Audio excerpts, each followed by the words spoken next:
Sementara di wilayah lain, ini masih juga terjadi banjir di Pejaten Timur beberapa waktu lalu di Jakarta Selatan. Nah, saat ini sudah surut, namun lumpur tebal masih menggenang di halaman dan rumah warga. Setiap hujan deras, bersih-bersih sisa lumpur yang terbawa banjir menjadi rutinitas warga di kawasan permukiman yang bersebelahan dengan Sungai Ciliwung. Warga pun harus berjibaku membersihkan lumpur yang masuk hingga ke dalam rumah. Meski banjir telah surut, warga tetap diminta waspada terhadap banjir susulan jika hujan deras kembali datang.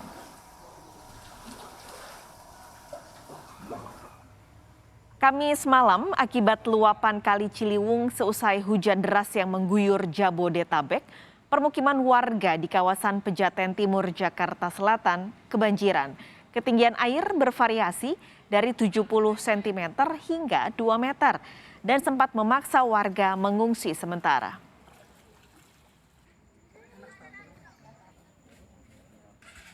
Badan Meteorologi, Klimatologi, dan Geofisika BMKG memprediksi cuaca ekstrim akan melanda wilayah Jabodetabek hingga hari Minggu mendatang.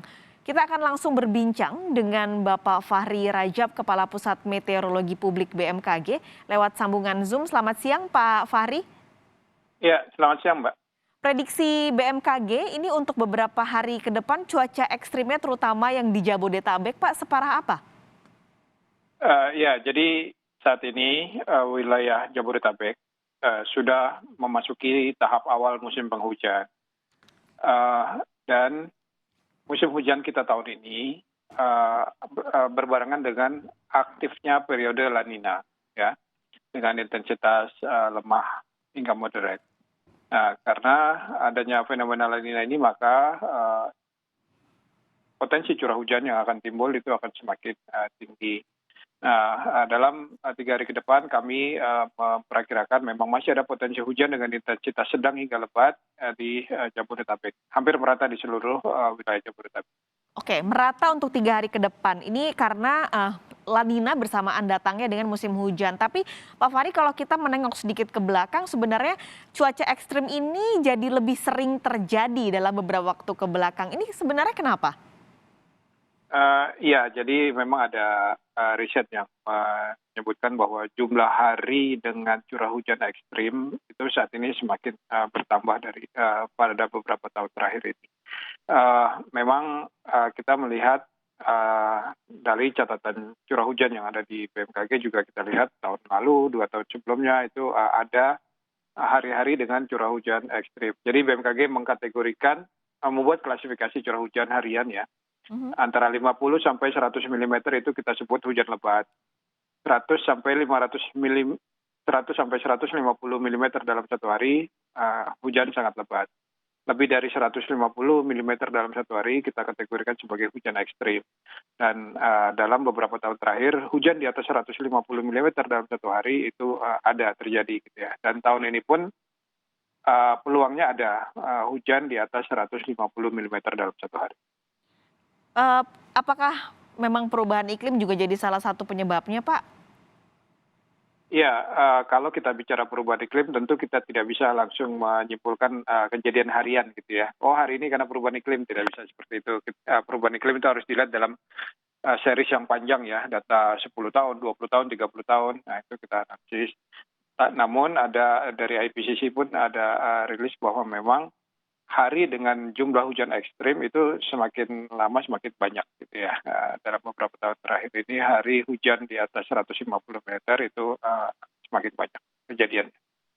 Oke, ada prediksi 3 hari ke depan akan ekstrim. Tapi kalau kita lihat hari ini, Pak, kalau di Jakarta sebenarnya cuacanya agak cerah nih. Ini prediksinya apakah memang hari ini cuacanya akan lebih baik atau lebih cerah dibandingkan dengan kemarin? Ya, kalau prediksi BMKG adalah hujan dengan untuk hari ini, ya, hari ini di Jabodetabek, hujan dengan intensitas ringan hingga sedang, terutama di wilayah selatan, ya. Nah, kemudian kalau potensi hujannya sendiri dari waktunya memang cenderung lebih banyak di sore, siang menjelang sore, sama dini hari. Itu yang perlu menjadi kewaspadaan. Oke, tetap harus waspada warga. Berarti apa antisipasi yang harus atau sebaiknya dilakukan warga terutama untuk 3 hari ke depan ini? Ya, mungkin pertama kami sampaikan bukan berarti hari keempat kita tidak ada hujan sama sekali, enggak gitu ya. Perakiran BMKG adalah sampai dengan 3 hari ke depan. Besok kita update lagi 3 hari lagi. Kita terus update per 3 hari ya.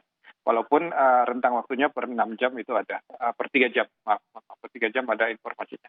Nah, himbauannya adalah yang perlu kita antisipasi adalah dampak dari hujan lebat ini, yaitu potensi bencana hidrometeorologi.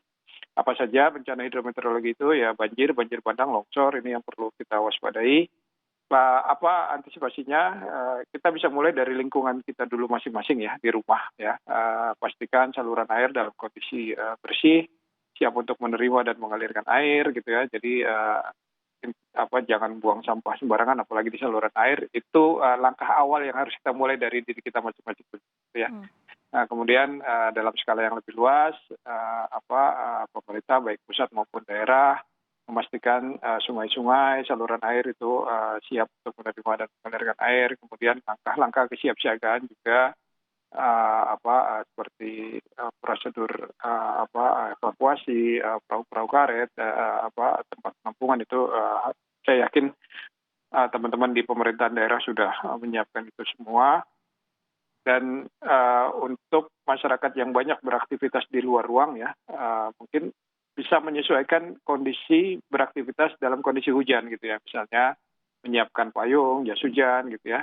Dan juga yang berkendara agar lebih berhati-hati karena jalanan licin.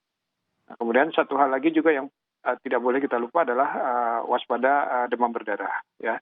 Penyakit demam berdarah karena ketika musim hujan kan banyak genangan-genangan air yang bisa menjadi tempat untuk berkembangbiakan jentik-jentik nyamuk. Nah, ini harus kita lebih sering membersihkan lingkungan. Baik, ini tentu penting dicatat untuk masyarakat bahwa aliran air di area rumah harus tetap bersih. Lalu pemerintah daerah juga menjaga bahwa aliran sungai ini bisa mengalir dengan baik di tengah cuaca yang ekstrim ini. Terakhir, Pak Fahri, untuk prediksi cuaca ekstrim ini apakah akan terjadi juga di luar Jabodetabek? Iya, jadi sebagian besar wilayah Indonesia saat ini sudah memasuki musim penghujan yang sedang dalam periode peralihan itu di Bali, NTB, NTT. Karena saat ini, tahun ini kita ada La Nina, jadi potensi hujan akan bertambah juga. Itu bisa terjadi di Sumatera, terutama di sisi barat Sumatera, kemudian Jawa, sebagian besar Jawa itu terdampak juga. Kemudian Bali, NTB terdampak juga, kemudian Kalimantan terutama di bagian barat dan bagian selatan, kemudian sebagian Sulawesi juga. Oke, jadi ini ada yang harus tentunya diwaspadai, tidak hanya di Jabodetabek tapi juga di luar Jabodetabek, bahwa cuaca ekstrim ini masih akan terjadi. Terima kasih banyak Pak Fahri sudah memberikan informasi, berbagi informasi di Kompas Siang hari ini. Sehat selalu Pak Fahri. Terima kasih.